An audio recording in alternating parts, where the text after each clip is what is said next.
I'm Christiana, a 36-year-old housewife juggling part-time work and raising 2 kids.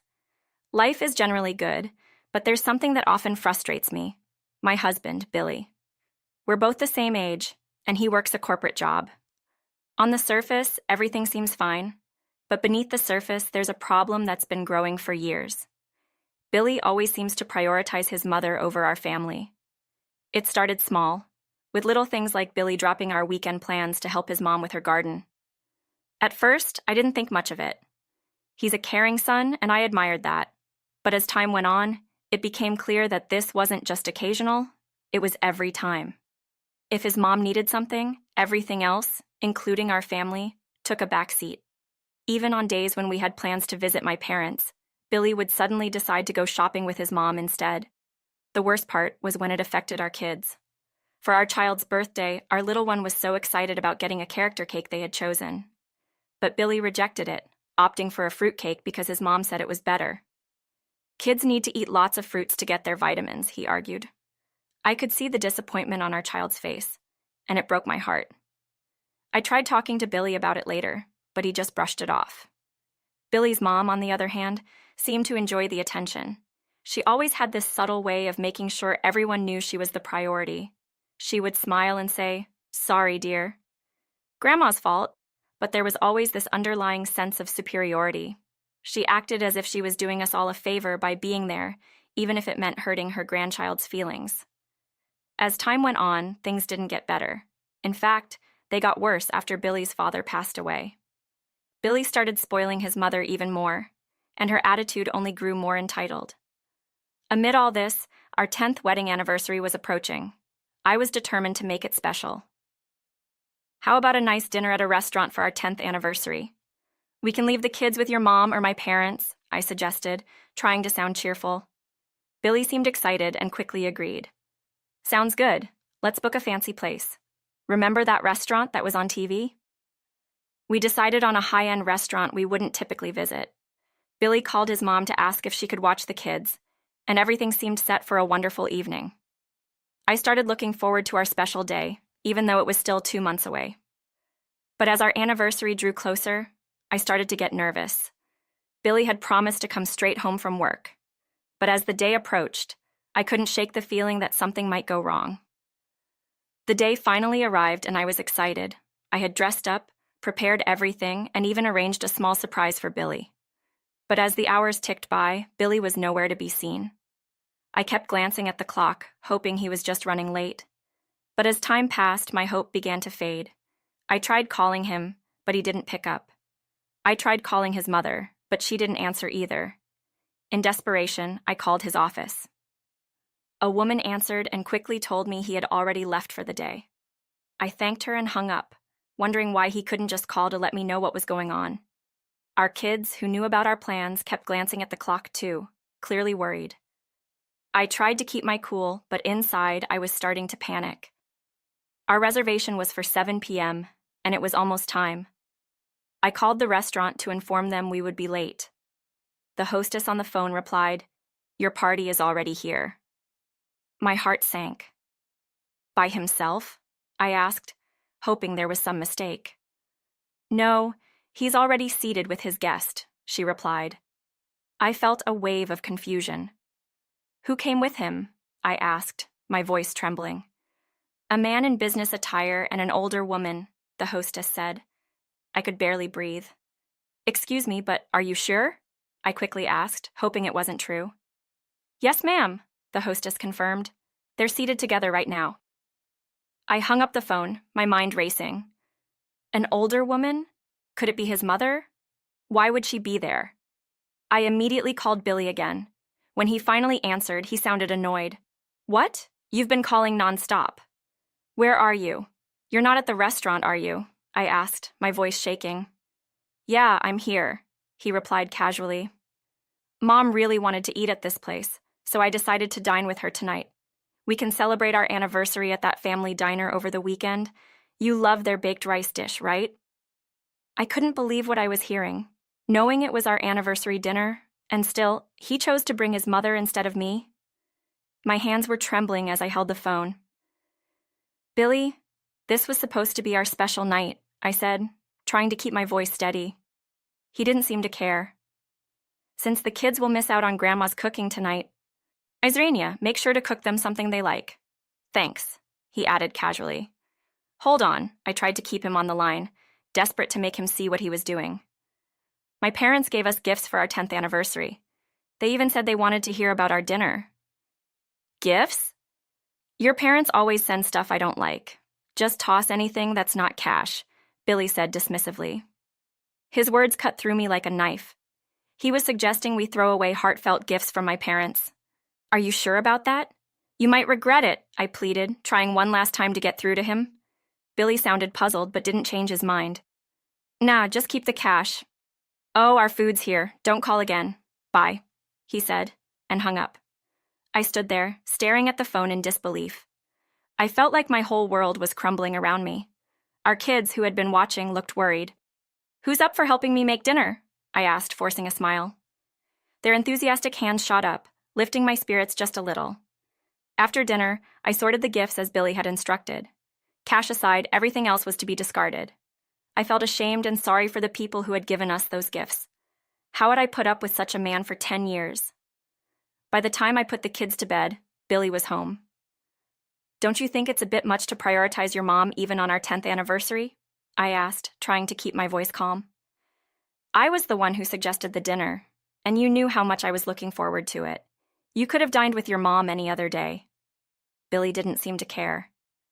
Yeah, don't be so dramatic. I told you I would take you to the family diner. I'll even pay half from my allowance. That's not the point, I replied, trying to make him understand. You dismissed everyone's gifts for our anniversary. Enough already. I have work tomorrow. Can we just go to bed? Billy said, clearly not wanting to discuss it further. After a quick shower, he went straight to sleep. The next morning, I thought I would give it one last shot. About the anniversary gifts, I started. But Billy, with a clearly annoyed expression, ignored what I was saying and left the living room without a word. He seemed to have gone to work still upset from the day before. I decided that I had done enough and given him plenty of chances. After sending the kids off to school, I received an urgent call from Billy within just 3 hours. I answered, thinking he had called sooner than expected. Billy started speaking in a panicked tone. Hey, who did you get that gift you mentioned yesterday from? Like I said, from my parents. We also got some from friends, your boss Cyrus, and even the president, I replied, confused by his sudden change in tone. What? You never mentioned that?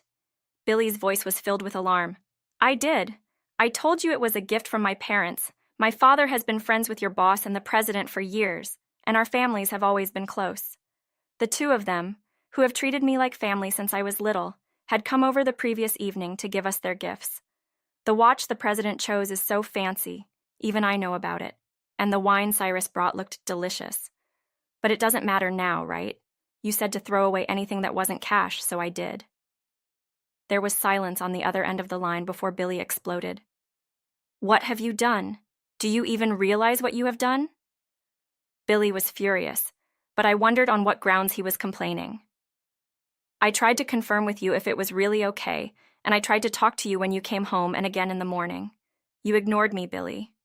Don't shift the blame. It's your fault for not listening, I said, my voice firm. I hung up on him, and Billy kept calling back, but I ignored all his calls. I might seem childish, but I couldn't contain my anger anymore. When Billy came home, I could hear his heavy footsteps from the entrance as he stormed into the living room. Enough is enough. Give me the gifts now. I told you, I threw them in the morning trash, and they've already been collected, I replied calmly, though my heart was pounding. Billy, angrier than I had ever seen him, shoved me and stomped on the floor. Unbelievable.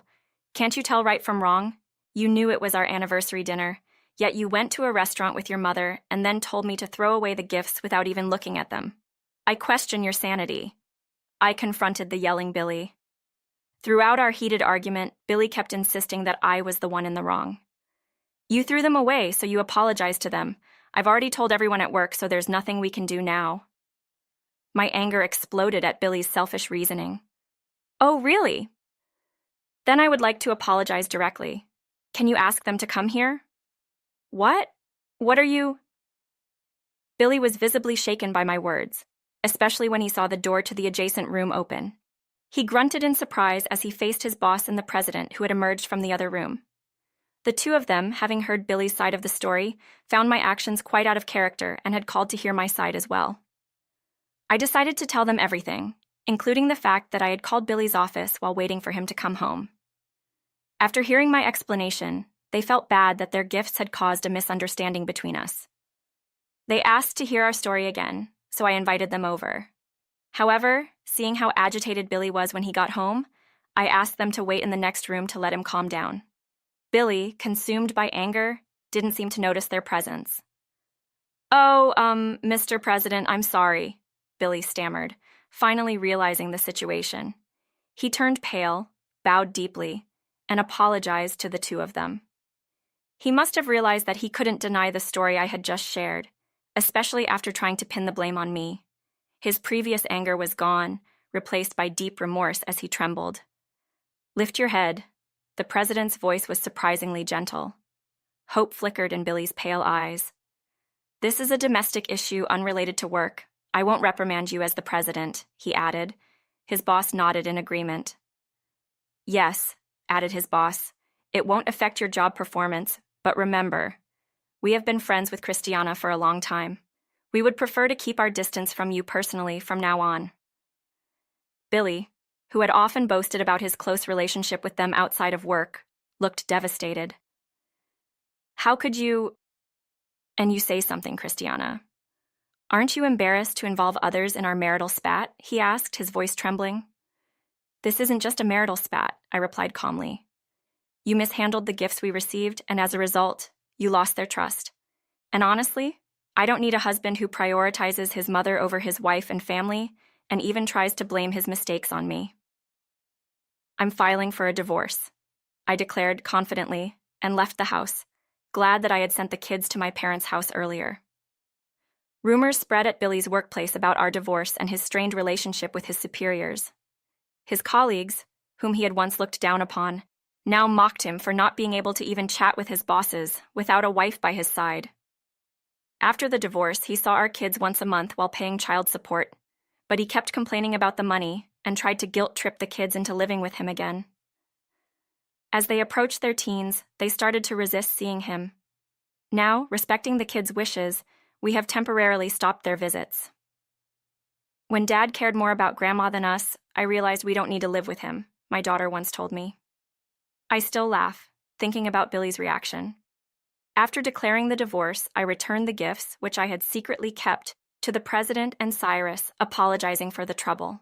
They accepted them, and Cyrus even jokingly gifted me my favorite wine as a divorce gift. I believe our relationship with them, including my parents, will continue. Later, after the divorce was finalized, I was invited to a home party at the president's house with my kids.